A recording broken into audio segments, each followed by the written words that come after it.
Good guys, Full Guard MMA back. UFC 309 just wrapped up. John Jonas versus Stipe Miocic. What a main event that was, man. John Jones looking like the old John Jones. Stipe Miocic, 42 years old. Just didn't seem to have it, man. Just didn't seem to have it at all. Dude was slow. He was moving good. He's still powerful. He's still strong as hell. But John Jones, 37 years old, still got him, man, undefeated. If Ali was here, he'd tell you guys the cardinal rule of MMA. John Jones does not lose. We're going to be doing our breakdowns, starting with the early prelim openers all the way up to the main event. First fight of the night. Let's get into it, y'all. Veronica Hardy, Eduarda Mura. This was actually a very competitive fight. I got the prediction wrong on this one, unfortunately. Veronica Hardy took the L. Eduardo Mura was looking like the younger fighter. This was a very, very close fight, but I feel like the takedowns and the ground control for Eduardo Mura was really the difference maker in this one. Veronica Hardy, man, I really thought she was going to win this fight. I really thought she had the coaching advantage, the game plan advantage. I thought she was more of a vet. But Eduardo Mura did her thing, man. She came out, very close fight, could have went either way, but Eduardo Mura got it done. She had 3 takedowns, had a lot of ground control. I see why the judges gave it to her. Nothing crazy. Moving on to the next fight. Basel Hafez versus Oban Elliott, the Welsh gangster. Man, shout out to Basel Hafez. Super nice guy. Shit, we may even have him on this pod sometime. Who knows? Who knows? Just a little sneak peek for y'all. But Oban Elliott, man, did his thing. The Welsh gangster. I did not predict this one to be a TKO for Oban, but I did predict him to win this fight initially. Dude came out on a great performance, got the knockout. Crazy, man. Basel Hafez, man. He looked like a completely different fighter against JDM. And ever since then, it's just been completely different. I just don't know what happened against Mickey Gaul and now against Oban. That's 2 L's in a row. Hopefully he comes back, gets turns this around because he's a very exciting fighter, man. I really want to see who that was against JDM because that was a crazy fight. So let's see what happens, man. I'm excited to see what's next for him, or anticipating what's next for him, because I do want to see him on the win column. I do want to see him turn his career around. Super nice guy. Oban Elliott got the knockout, man. Took him out. Crazy finish, crazy performance. I'm really excited to see what's next for Oban Elliott. Dude was looking good out there. Moving on to the next fight, Mickey Gaul, the veteran Mickey Gaul versus Ramiz Brahimaj, the New York native. Ramiz got it done, man. I predicted a submission victory for Ramiz, but he got the KO, man. That was a beautiful, beautiful performance. Early finish too, man. Shout out to Ramiz. Nice guy, man. Super nice guy. I actually met him as well. Very happy for him. I mean, he's a New York guy too, from the Bronx. You know what I'm saying? MSG. Bro, if you grew up in New York, you grew up anywhere in the 5 boroughs, you know MSG is where you want to be. That's where the Knicks play. You watch them growing up your whole life if you live in New York. So this is a momentous moment for Ramiz. Very happy for him. Couldn't have happened to a better guy. KO victory in the first round. That was a beautiful performance. Mickey Gall, man, I really thought he was gonna make this an interesting fight. I thought this fight might even go the distance. Mickey Gall, he did have the height advantage, but just that youth, man. That youth came up for Ramiz. I'm excited to see what's next for him, man. Moving on to the heavyweight division. We got the veteran Marcin Tybura versus Johnny Ty Diniz. Man, that was Jonathan Deniz's first L, and what a brutal way to go out, man. Marcin Tybura. I actually went against him in my prediction. I thought this new age of heavyweight was gonna come out and put a stamp on it, man. Marcin Tybura is an old vet, dude. I think he's about 40 years old, 39 years old. Man, I regret not going against him because he's a veteran, man. Submissions, TKOs, he got it all, man. The MMA game, he got it all. Big dude, bro, big dude.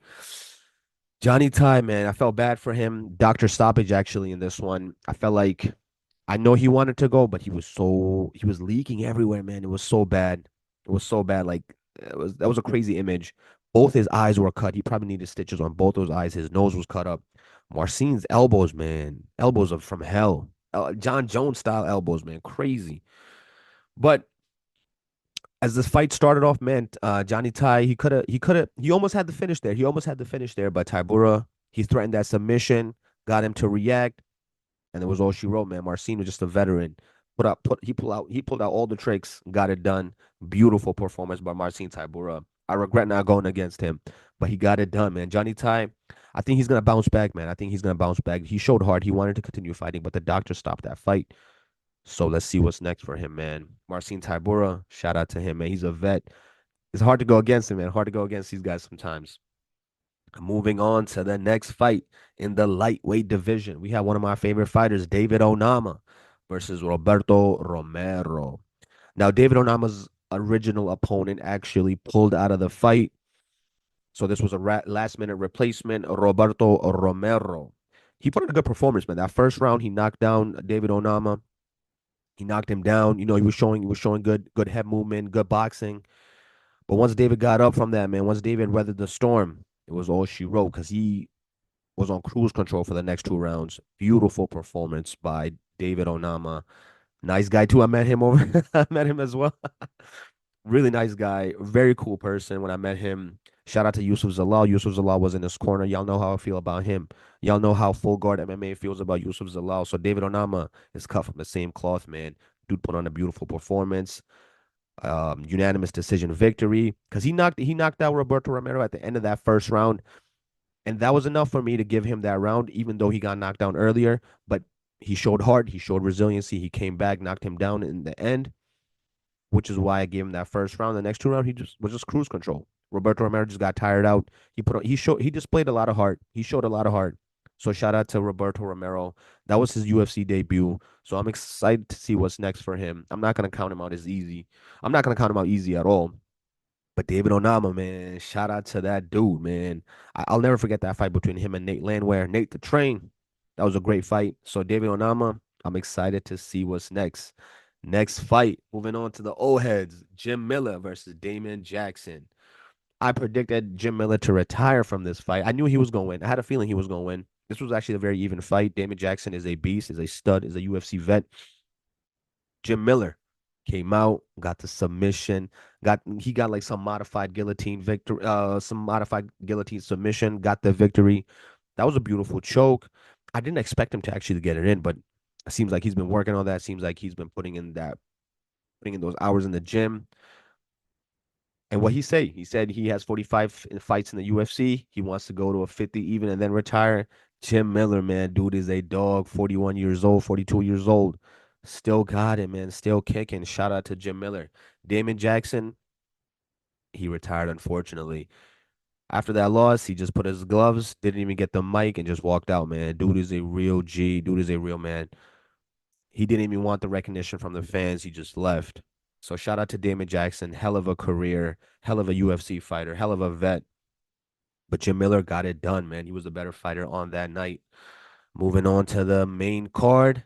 I believe this was the main card. If not, this was the prelim, the premier prelim, whatever you call it. The main event for the prelims. Marcus McGee versus Jonathan Martinez. I picked Marcus McGee to win this one.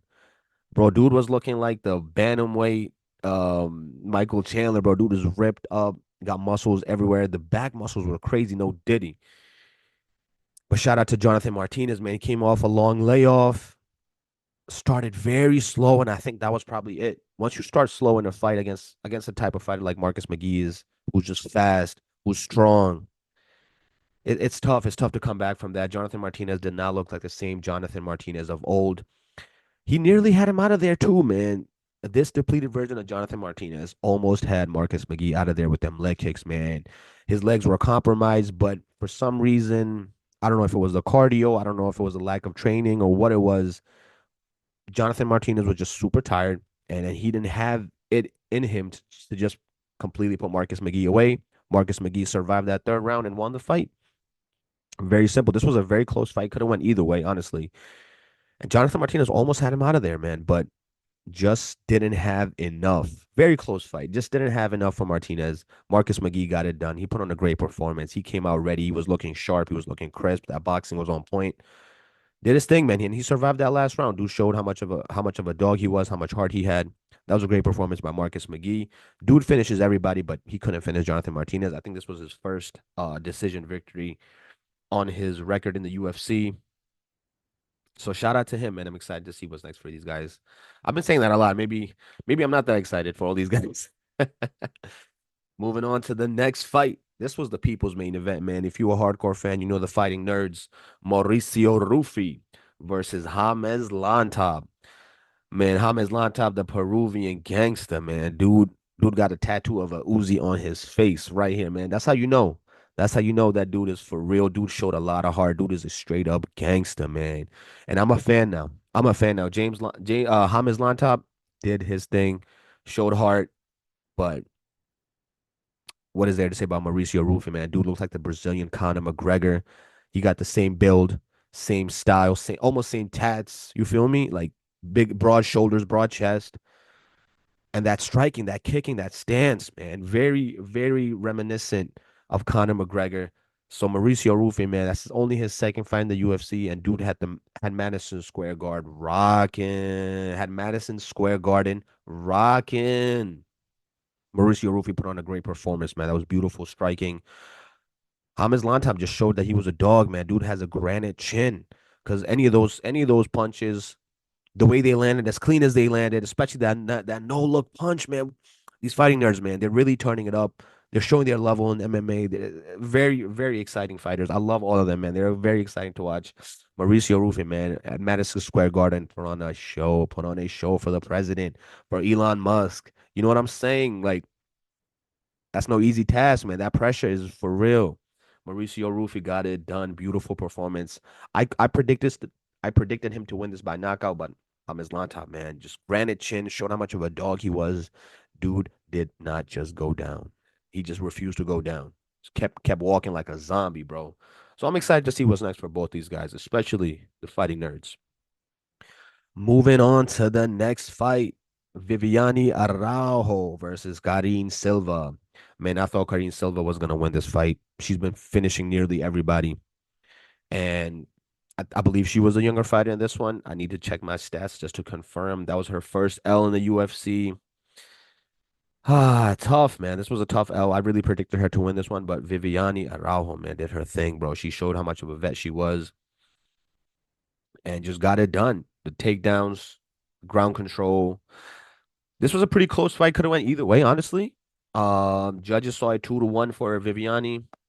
That's all she needed. All she needed was 2 rounds. Put on a good performance.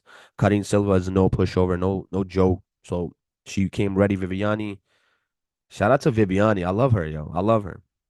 Moving on to the next fight. Bo Nickel versus Paul Craig. What is there to say about Bo Nickel, man? This was not the Bo Nickel that I was expecting. I was expecting this Bo Nickel to come out hot round one, jump for just go straight for the takedown, completely bulldoze Bo Nickel. Sorry, Paul Craig. But Bo Nickel just opted to put on a stand up performance, and it was not pretty at all. He barely landed. I don't know. He lost a lot of aura. Bo Nickel lost a lot of aura in this fight. If you're not wrestling, if you're talking the amount of smack that he's been talking to how he's gonna fight Hamza and all that, and then you go up against a Paul Craig and you refuse, and you completely refuse to take him down, completely refuse to wrestle him. You wasn't gonna do none of this against Hamza Chimaev, man. What are you talking about? I think this just showed that Bo Nichols still has a lot to improve on in the MMA game. If he's refusing to take down Paul Craig, who's been on a losing streak, let's be honest, who's been on a losing streak, super nice guy. I actually met him as well. It's tough. I don't see Bo Nickal becoming a champion anymore. Like he lost a lot of aura, but he's still young in his career. He still hasn't taken that kind of damage that a lot of fighters take. So there's still time to improve. It's not the end of the world, but Bo Nickal lost a lot of aura in this fight. Paul Craig, shout out to him. He did his thing. He was ready. And he even called that triangle. He's like, I'm ready for that triangle. When your ass takes me down, I'm gonna put your ass in the triangle and put you to sleep. Paul Craig was not playing no games. I love Paul Craig, man. As a UFC fan, he has wins over Magomed Ankalaev, Jamal Hill, all, champions, former champ. Well, Magomed Ankalaev could be a former champion, but Jamal Hill is a former champion. That being said, man, Bo Nickal was very disappointing. Did not like this fight. Very boring fight. So still got the win, but lost a lot of aura, which never a good mix. But let's see what happens next. Hopefully, he's able to turn around, and improve from this, and just continue winning, man. As long as you keep winning, no one's gonna say nothing. But in the style that you win always matters. The style in which you win matters. So That's got to be said. Bo Nickel, please improve, get better, because that wasn't it. That wasn't it. You're not winning no titles fighting like that. Anyways, on to the co-main event of the evening in the lightweight division. Charles do Bronx Oliveira versus Iron Michael Chandler. Now this was a good fight. Shout out to Iron Mike Chandler, man. That fifth round, he almost had him out of there, man. That fifth round, he almost had him out of there. But the first 4 rounds completely got dominated by Charles Oliveira. Charles didn't want to stand with him. Surprisingly, Charles did not want to stand with Mike. Anytime, any opportunity he got, he would just take him down and try to finish him. But like Ali said, bro, Iron Mike, he got that jujitsu, man. He got that defense, and he couldn't finish him. Charles Oliveira got the most submissions in the UFC history. Could not finish Michael Chandler. He even had the rear naked choke in, or I think that third round. Couldn't get it done. Couldn't get it done. Shout out to Michael Chandler. Showed his level on the ground. I just wish he didn't wait those 2 years for Conor McGregor because he could have really made a good run for himself. But I think he still has a few fights left in him. I don't think he's ready to retire just yet. He called out Conor McGregor, so we'll see where this goes. But Charles Oliveira, man, he's looking a little bit. He's getting a little bit older, 37 years old now. First 4 rounds, he put on a dominant performance, especially on the ground. You could tell from after he lost to Arman Saryukian, you could tell he's been in the gym, he's been lifting weights, just working on his strength. Because Michael Chandler he's no different than Saryukian. Very muscly, built like a brick house. You know what I'm saying? Just very strong. And Charles Oliveira did his thing on the ground with him. You know what I'm saying? That wrestling was very improved by Charles Oliveira. So I think he's able to make a run, and he's gonna be in that building for Islam versus Arman. I guess he got next. I guess he got next. He's gonna either run it back with Islam or run it back with Arman. But hopefully it's Islam because you already know how we feel about Islam Makhachev. Pound for pound, baby. And speaking of pound for pound, on to the next fight. John Jones, Stipe Miocic, man. I predicted John Jones to win this fight. That's the cardinal rule of MMA, man. He does not lose. Dude comes out, no matter what, no matter what kind of style you have, he will always have an answer. His fight IQ is solid, is through the roof. He comes in very well prepared. A little salty. Say what you want about John Jones. I personally don't like him as a person, but when it comes to fighting, man, I'm sorry. There's no hate. You can't deny it. Dude is the greatest of all time. Has the most amount of championship victories, title defenses, you name it, man. You name it. Dude is a heavyweight champion of the world. He beat Stipe with clean technique. Let's be real. He beat Stipe with clean technique. That spinning back kick was clean technique. It landed right on the rib. If you're a John Jones hater, there's nothing you can say, man. There's literally nothing you can say. Stipe Miocic was looking good. He looked young. He looked strong. But once the fight started, he did start to look a little bit older, look a little bit, slow movements and such. But say what you want, man. John Jones came and put out a shutout performance, man. I know he was running a little bit from Stipe's power, but Stipe got power. This is the heavyweights. So let's see, man. John Jones, Tom Aspinall, that's likely going to be the next fight because Dana said he ain't giving him Pereira. And everybody knew what was going to happen if he fought Pereira. So most likely, Tom Aspinall is next. Stipe Miocic retired. I knew one of them was going to retire. I'm surprised John Jones didn't retire. He's smart, man. He's smart. People think that he's ducking Tom Aspinall. Nah, man. He's trying to get this bag from the UFC. And if he loses, he's probably gonna dip. Tom Aspinall was in the building. I'm a little upset that the UFC didn't give him any camera time. They barely let him into the theater for the press conference. They didn't let him into the for the weigh-ins, I believe. So I guess they were trying to shelf Tom Aspinall for a little bit, but Tom Aspinall is definitely next. They have to unify the belt. That's just the rule of MMA. You can't break these rules. I know people talk about legacy and all that stuff, but an interim champion always has to fight the standing champion. They have to unify the belt. There's no way around it. Tom Aspinall, John Jones, pay him what you need to, Dana, because the people need that fight. The people need that fight. That being said, Stipe Miocic, man, I'm a big fan. Firefighter, stand up guy, solid human being. There's nothing you can't really hate on Stipe Miocic. If you a fight fan, you can't really hate on Stipe at all. John Jones, I get it. You know what I'm saying? A lot of people don't like him as a person, but as a fighter, you cannot deny his greatness. Dude is the greatest of all time. That being said, man, that's Full Guard MMA, and we out. Peace.